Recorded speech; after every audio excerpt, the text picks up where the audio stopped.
बहुत ही गंदा एक्सपीरियंस था। मतलब टोयोटा से यार ये था कि है ही नहीं, मतलब इतनी बड़ी गाड़ी बेच रहे हैं पूरे, उसमें शोरूम में तो लोग आते होंगे, तो मैं नाम ही बोलूँगा सीधा भाई, मुझे किसी से डर नहीं लगता। तो भैया 1 हफ्ते बाद लगभग अब ये गाड़ी स्टार्ट होगी, 1 हफ्ते से खड़ी है और इसे चलाने का मतलब अलग ही मज़ा आता है इस गाड़ी को भी चलाने में भाई साहब। स्टीयरिंग वगैरह बहुत लाइट है।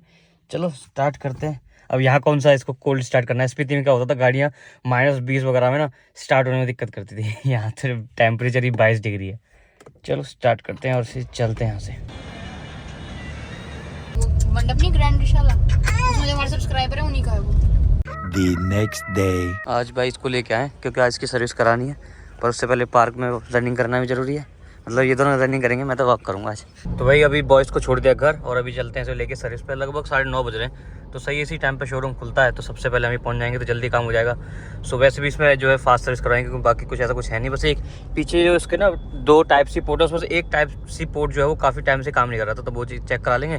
बाकी तो इस गाड़ी में ऐसी कोई कमी है नहीं, नॉर्मल सर्विस होगी। 20,000 वाली हमारी गाड़ी चल चुकी है, 20,459 लगभग है ना। तो 20,459 किलोमीटर हमने जो है अब तक चला दी है। लगभग कितने 5-6 महीने हुए होंगे मेरे हिसाब से, पता नहीं 5 महीने हुए होंगे, बाकी पता नहीं। अब दूसरी गाड़ी आगे तो थोड़ी कम चलती है, इस पे ही चलती है सिर्फ ट्रिप्स वगैरह पे, नहीं तो अब तक बड़े आराम से उसका 40,000 के करीब तो हो ही जाते। ठीक है चलो सर्विस कराते हैं जल्दी फटाफट, और फिर उसके बाद देखते हैं कि कितना टाइम लगेगा, क्या खर्चा आता है 20,000 की सर्विस में, क्या क्या चेंज होगा, तो वो सब चीज़ें हम देखने वाले हैं इसमें। तो अब बाहर से भाई इतनी ज़्यादा गंदी हो रही है ना ये, क्योंकि जब स्पीति में तो पता ही है कि हमने क्या क्या किया है, आपने सारे व्लॉग देखे हैं स्पीति वाले। तो भाई बाहर से इसकी ना बहुत ही तंगड़ी वाली धुलाई, अंदर से भी बहुत तंगड़ी धुलाई होगी, तो ये बहुत अच्छे से क्लीन करवानी पड़ेगी। तुमसे स्पेशली बोलना पड़ेगा भैया, धोने में टाइम एक्स्ट्रा ले लेना पर अच्छे से धोना। चलो चलते हैं।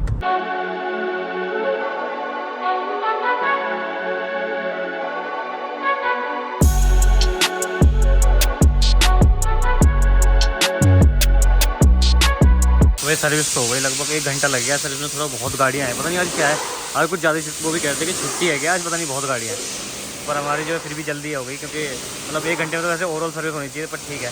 क्योंकि इसमें मैंने इसके टायर वायर भी खुलवाए, इसके बाकी चीज़ें चेक करवाई, इसकी ब्रेक वगैरह भी मुझे लगता है अगली सर्विस तक चेंज कराने पड़ेंगे, हो सकता है पहले भी चेंज कराने पड़े।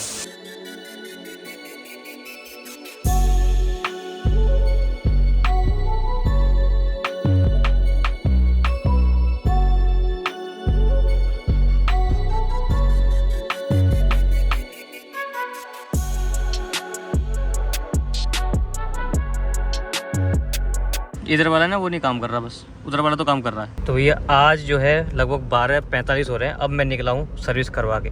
मतलब 9 साढ़े 9 के करीब सर्विस पे पहुँचा था और लगभग अब जो है 12:46 हो रहे हैं, तो अब इस टाइम निकल के आया। तो लगभग 3 घंटे से ज़्यादा का समय जो है मुझे लगा। सर्विस में जो थी मेरी 60 मिनट वाली सर्विस थी, मतलब उसमें मेरे पे मैसेज आया था कि 60 मिनट के अंदर आपको जो है सर्विस करवानी है, तो 60 मिनट के अंदर सर्विस नहीं हो पाई। लोगों ने क्या करा, बिल जो था ना वो 60 मिनट के आसपास ही काट दिया, इन्होंने दिखा दिया कि हाँ भाई 60 मिनट में सर्विस हो गई है, अपनी गाड़ी पिक कर लो। जब से लेके और अब तक मैं कम से कम 2.5 घंटे तक गाड़ी के साथ खड़ा रहा हूँ, तब जाके जो कुछ काम है ना वो भी हुआ नहीं। इसमें एक पीछे एक चार्जिंग पोर्ट है यहाँ पर टाइप सी वाला, वो काम नहीं कर रहा था। मैं पिछली बार भी आया था तो उस टाइम पे इनका इलेक्ट्रिशियन नहीं था। अब आया सर्विस में बताई मैंने, तब अब इनके पास क्या कहते हैं जो पता नहीं वो बंदा है वो चेक ही नहीं कर पा रहा है। अगर आप जो है अपनी टाइप सी केबल लिया ना, पहले उनके पास टाइप सी केबल वो है ही नहीं। मतलब इतनी बड़ी गाड़ी बेच रहे हैं पूरे, उसमें शोरूम में तो लोग आते होंगे, टाइप सी केबल नहीं उनके पास, ऐसा हो नहीं सकता है ना। तो वो पता नहीं क्या, पहले तो बहुत देर तक हाँ से मंगा रहे हैं ऐसे घुमा रहे। मैंने कहा कि तुम छोड़ो बिल करवा दो, नहीं मंगा रहे करते करते वहाँ बहुत टाइम लगाया। ठीक है, ये मतलब आज बहुत ही गंदा एक्सपीरियंस रहा मेरा। एक तो पता है मुझे आज लेट हो रहा था, आज मेरे को बहुत काम है, आज कल रूरू का बर्थडे और आज मुझे बहुत प्रिपरेशन करनी थी। ठीक है, क्योंकि भाई फंक्शन है और मैं सोए जाते ही बोला था, इसलिए मैं सबसे पहले पहुँच गया था। 9 बजे फ़ोन कर दिया था मैंने वहाँ पे जाते ही कि भैया मैं आज सर्विस करवाने आ रहा हूँ। ठीक है, तो 9 बजे के बाद भी ना ये हाल रहा वहाँ पे कि भाई मतलब जाने के बाद भी सर्विस भी लेट ही हुई। पहली बात तो सर्विस 60 मिनट में होनी चाहिए थी, 60 मिनट का था उसमें टाइम मैसेज आया था जो, तो 1 घंटे के अंदर सर्विस और धुलाई सब कुछ होनी चाहिए। तो जो पूरा सर्विस और धुलाई में ही लगभग उन्होंने 1.5 घंटे के करीब ले लिया। चलो 1.5 घंटा वो चलो ठीक है भाई, गाड़ी बहुत ज़्यादा गंदी थी। मैंने उस टाइम तक मेरा मन सही था, मैं कि चलो कोई बात नहीं यार, इतना तो लग ही जाता है क्योंकि गाड़ी बहुत ज़्यादा गंदी थी, तो भाई धुलने में थोड़ा टाइम लग गया और ठीक है, इतना कोई दिक्कत नहीं।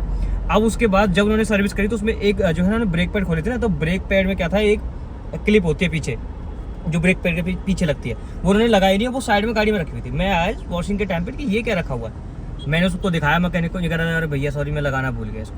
मतलब ऐसी लापरवाही कोई कैसे कर सकता है कि ब्रेक पैड के साइड में वो लगी हुई है और वो गलती से भाई ब्रेक पैड ना लगती है, कुछ हो जाए, है ना, और तूने वो क्लिप्स ही लगाई नहीं, बाहर रखी हुई है और तूने टायर कस दिया ऐसे ही, तो फिर वो दोबारा उसने फिर वो बाद में वो लगाई, ठीक है। तो मतलब बहुत वो वाला एक वहाँ एक मेरा दिमाग खराब हो गया। एक तो मैंने कहा यार ये तो रिस्क वाली बात थी कि भाई ब्रेक पैड कि तुमने क्लिप ही नहीं लगाई। उसके बाद वो हो गया, उसके बाद इसका चार्जिंग पोर्ट वाला ना, इसमें भाई साहब 1.5 घंटे से घूम रहा हूँ, कुछ नहीं हुआ। उसके बाद भी जो आया वो जो बंदा भी वो भी ऐसे, भैया इसमें लाइट तो आ रही है, क्या करूँ, मैंने कहा तो बताओ चेंज करो, अब मैं क्या कर सकता हूँ, फ्यूज चेक कर लिया, हाँ वो भी बहुत देर में जाके हो रहा है, बाकी कुछ काम नहीं रहा, बैठा हुआ। फिर मैंने कहा बिल कर दो, मुझे नहीं करवाना क्योंकि मुझे जाना है, मुझे काम है। उसमें भी भाई साहब उन्होंने आधा घंटा तो कम से कम खा गए होंगे। उसके बाद उनका बिल कराने के बाद उनकी कार्ड मशीन काम नहीं कर रही है, कार्ड है मेरे पास, ठीक है, UPI वो लेते नहीं है, ठीक है। उसके बाद वो कर रहे हैं भैया जो है बैंक ट्रांसफर कर दो, जो कि मेरी चल नहीं रही है बैंक, मतलब बैंक का जो सर्वर है वो डाउन पड़ा था, तो मैंने UPI दूसरे अकाउंट से ले लो, वो चल नहीं रहा उनका। और उसके अलावा क्या कहते हैं बाकी चीज़ें उनके पास है नहीं, कार्ड वार्ड। बहुत ही गंदा एक्सपीरियंस था। मतलब टोयोटा से यार ये था कि एक तो मेरे को प्यार हो गया था फोर्ड के बाद, पर यार फोर्ड को कोई बीट नहीं कर सकता, टोयोटा भी बीट नहीं कर सकता। मतलब खास करके ये वाला शोरूम की भी बात हो सकती है, पर हाँ ये वाला जो शोरूम है ये मतलब नहीं कर सकता। इसके सेल्स में भी ना लोग ऐसे ही थे, और इसमें सर्विस में लोग ठीक है, पर पता नहीं आज क्या हो गया उनको, मुझे समझ में नहीं आया। देखो कासिम भाई हैं जिनसे मैं सर्विस करवाता हूँ, मैं नाम भी बोलूँगा सीधा भाई, मुझे किसी से डर नहीं लगता, वो सही बंदे हैं, ठीक है, पर पता नहीं आज क्या ही हुआ है और मुझे नहीं पता। तो आज मेरे को मैं किलस बहुत रहा हूँ क्योंकि यार मेरे पास काम है, तो बहुत ज़्यादा खिलस रहा हूँ मैं। तो अब जो भी था चलो ठीक है, लगभग सर्विस हो गई और लगभग हमारा जो बिल आया वो आया 6,800 कुछ रुपये का बिल आया हमारा, 6800 रुपये का बिल आया। सो उसमें क्या है, उसमें इसमें AC फिल्टर चेंज हुआ, AC फिल्टर PCR पे चेंज होता है, और इसके अलावा इसमें ऑयल डला, और क्या हुआ, बस यही है, एक छोटा सा वॉशर वगैरह जो डलते हैं वो छोटे से 50 रुपये के वो, तो ये सब था। जबकि ये सर्विस हमारी जो है लेबर फ्री थी इसमें, और उसके बाद इतना बिल आया। तो मैंने कहा ठीक है, बड़ी गाड़ी है, इसके ब्रेक पैड भी अगली सर्विस पे चेंज हो जाएंगे क्योंकि वो सिर्फ 4.5 mm के करीब ही बचे हैं, लगभग 11.5 mm आते हैं, उसमें 20 किलोमीटर चल गई है गाड़ी। तो वो अगर पहाड़ों पे जाएगी तो मुझे जल्दी चेंज कराना पड़ेगा, पर अगर वो नॉर्मल प्लेन पे चलेगी ये गाड़ी तो मतलब ये 10,000 खींच दे, ये मुझे लग रहा है, ठीक है, ये उन्होंने भी यही बताया मेरे को। तो ठीक है 30,000 रुपये, मैंने कि चलो ठीक है, इतनी बड़ी गाड़ी है यार, और क्या एक्सपेक्ट कर सकते हैं। तो अभी चलते हैं भाई अपने प्रियांशु वगैरह वहाँ पे ढाई भाई उनसे मिलते हैं। उसके बाद फिर मेरे को बहुत सारे काम है, आज बहुत सामान लेके आना है क्योंकि भाई प्रिपरेशन करनी पड़ेगी, ठीक है। और वो वाले ब्लॉग तो आप ऑलरेडी दूसरे चैनल पे देख ही चुके होंगे क्योंकि ये वाला ब्लॉग तो लेट ही आएगा। तो भाई जब लेके गए थे तो कैसी थी, अब देखो चमक गई है। मतलब ये नो डाउट धोने में तो उन्होंने बहुत सही काम किया है, धोने में उन्होंने टाइम लिया। मैं वहाँ खड़ा रहा तो मैंने अच्छे से छोटी छोटी चीज़ों पर साफ़ सफाई करवाई क्योंकि बहुत ज़्यादा गंदी हो रही थी, बहुत मिट्टी थी इसके अंदर। अभी सही लग रही है। चलो अभी खाना वाना खाते हैं, फिर बाकी का जो सारा काम है वो करते हैं। बोल दो से उनको कहाँ है वो।